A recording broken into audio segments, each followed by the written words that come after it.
Hello. I entered the 6-digit code they sent me, but stuff still happened. So what's up? Hey, Nvidia? Hey, Nvidia?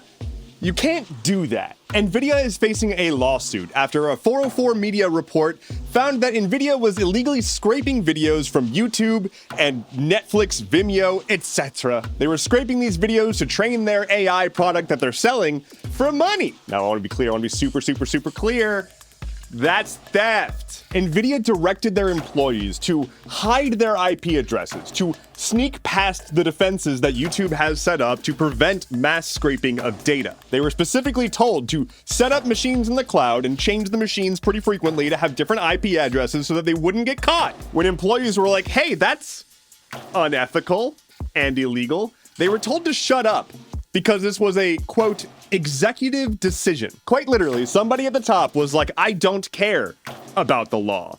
Do it anyway. 404 Media got a hold of internal documents and chats and emails and whatnot that just showed they were doing this to train their AI and sell it. And what is Nvidia's response? Well, first they were like, well, we respect creators. No, you fucking don't. Just stop. You're already out the gate. Come on now. We respect creators. Get bent. They go on to say that anyone can learn facts from the internet and that this is fine. This is encouraged. It's just taking what already exists and making new derivative works. This argument is often thrown around by like tech bros who are super pro AI and want to just ignore all of reality. Regardless of your opinions on copyright, you can totally believe that copyright shouldn't exist. And also, it's the law. They love to pose it as like this cute little robot discovered YouTube and was like, oh, I can learn so much from this and grow as an artificial intelligence. That's not what's happening. What's happening is an executive said, I'm making a decision, break the law, and set up safeguards to prevent us from being caught as we steal a unfathomable amount of data. This is like quite literally the largest art theft in history. And they're just like, oh no, it's okay. It's fine, don't ask questions. This is a Fortune 500 company. This isn't some scrappy little group that has the world against them. They are a $1 trillion company. Multiple trillions? Whatever. They're huge. They can afford to pay. Because again, they're not making derivative works, they're selling a product that was built using stolen data. This would be like if a restaurant was like, you know what? We respect farmers, but we have a right to use their crops in any way we see fit. While that company is sending their employees disguised as farmhands to the farm to steal billions of dollars worth of fruit, this metaphor is falling apart. But the point still stands. If you made something and you put it online, it's not just a free thing that exists. Why do you think we have to pay subscriptions for things? It's to license them, you know? So that the artists get paid? Well, the artists aren't getting paid. At least not with Spotify at all. This is not the only one of these lawsuits that's happening right now. OpenAI is also being hit with the same lawsuit from the same person. And also, to be clear, this is not even a lawsuit with a creator saying, I've been wronged and I deserve compensation. This is a person saying, these companies are just flagrantly breaking the law. This is illegal enrichment. They cannot do this. And yet, they are. Whereas if a normal person stole billions of dollars worth of copyrighted material, they'd be facing life in prison. But when a Fortune 500 company does it, they get invited to Congress to help craft laws around AI. Your Honor, I made an executive decision. I am faultless now. For real though, it's really insulting as a person who puts in effort to make content and upload it and is trying to make my way in this space. To know that someone can just slurp up my data, use it to enrich themselves against my will, when I should have legal protections, and then there's people who are like, well, that's their right, when it's not, because that's not how any of this works. It's pretty shitty. Moving on. We are almost a year into the United States and Israel's nonstop siege on Gaza. The Associated Press published a simple article with a rundown of just the death stats around all of this. The official toll has crossed 40,000 souls. Of those, over 10,000 of those souls came from children and literal babies. Approximately 2% of the population of Gaza has been wiped off the face of the planet since the beginning of these attacks funded by the US. To put that in perspective, if this was happening to America, this would be a hostile nation slaughtering 7 million people, targeting hospitals, schools, refugee camps, And basically everywhere that when I was a kid, I was told like, oh no, these are safe spaces. They're not gonna ever be targeted because that would be just an egregious affront to humanity. I literally remember sitting in my school when 9/11 happened, and my teachers tried to calm us down by saying, don't worry, they would never target a school. Don't fear those terrorists because hitting a school is unconscionable. Now pay your taxes, because Lockheed needs a payday. There are ongoing murmurings of a potential ceasefire. This is not the first potential ceasefire, and it's not the first time that they've said that they're close to a deal. And while these talks are happening, Israel is still airstriking Gaza. So I want to have hopes. I don't. I want to. If you have the means to give back, I've chosen a family in Gaza to sponsor. You can throw some money at their GoFundMe. They're still pretty far away from their target, so anything would help. You can find that link where you would expect to find links on this platform. Do you love Google? You better love Google.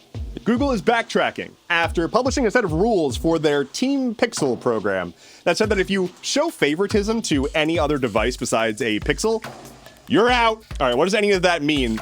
Turns out Google has this program called Team Pixel, which is essentially a marketing program where they work with creators, they give the creator a Pixel phone and say, show this off. A recently published form had some concerning wording in it that sent shocks throughout the content-osphere and scared a bunch of reviewers into thinking that they might be booted out of Google's good graces. That's fun to say, Google's good graces, that's fun. Here's a quote from the form that people had to agree to, quote, by opting into this program, do you acknowledge that you are expected to feature the Google Pixel device in place of any competitor mobile devices?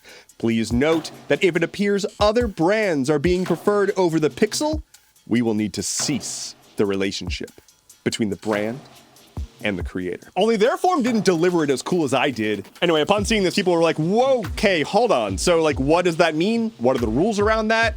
If I say that I like this other phone, am I just not allowed to work with Google on marketing stuff? Like, what? But don't worry, a Google spokesperson said the thing. They said, we missed the mark. God, it sure seems like a lot of companies are missing the mark these days. Can someone make the mark bigger? I don't understand. I truly don't. Like, just don't do dumb bullshit. If you need someone to tell you if something is dumb bullshit or not, I will happily be on your payroll. Just throw some money at me and ask me if something is dumb. I will help you. You'll have so fewer headaches and products.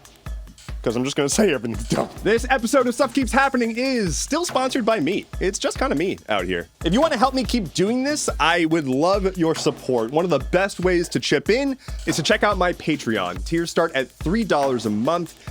Anything helps. In addition to Stuff Keeps Happening, I also do streaming and gaming content and just variety uploads. On top of that, I am now building a tabletop role-playing game called Proscenium. I love making things for you, and I want to keep doing it. Your support helps me make that happen. And if you're not able to chip in, then sharing my content is also extremely appreciated. So thank you for being here. Thank you for your support.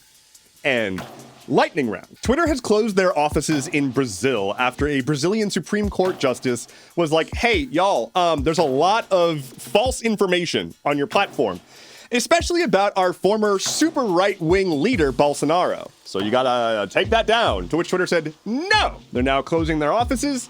As a reminder, this is performative. You can't say the word cisgender on Twitter. It is not about free speech. It is not about free speech. Here's the weather. Mars and Jupiter are getting really cute with it, and they're holding hands this week. They're positioned in the sky, like really close to each other. This doesn't happen very often. It's adorable. It's adorable. What is up with chess? Last week I talked about a woman who got in trouble for trying to poison her opponent in chess, and now another chess player has been outed as a creep sending sexts and images and whatnot to women and children in the chess world. And let's not forget the anal beads thing. The cheating with anal beads thing from like a couple years ago. Chess is wild, y'all. I'm in the wrong field. The voice actress for Misty on the Pokemon anime has unfortunately passed away due to breast cancer at the age of 55. Fuck cancer. And finally for today, after a 12-year-long battle, Kim.com, creator of Mega Upload, is going to be extradited to the US, facing, wouldn't you know it, a bunch of copyright charges. Man, he should have gotten Nvidia's lawyers. If you're not familiar, Kim.com, yes, quite literally changed his last name to .com.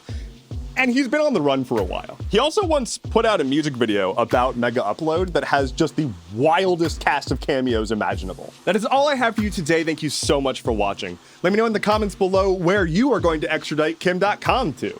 My name is Endeavorance. I'll be back on Monday. Take care and be well.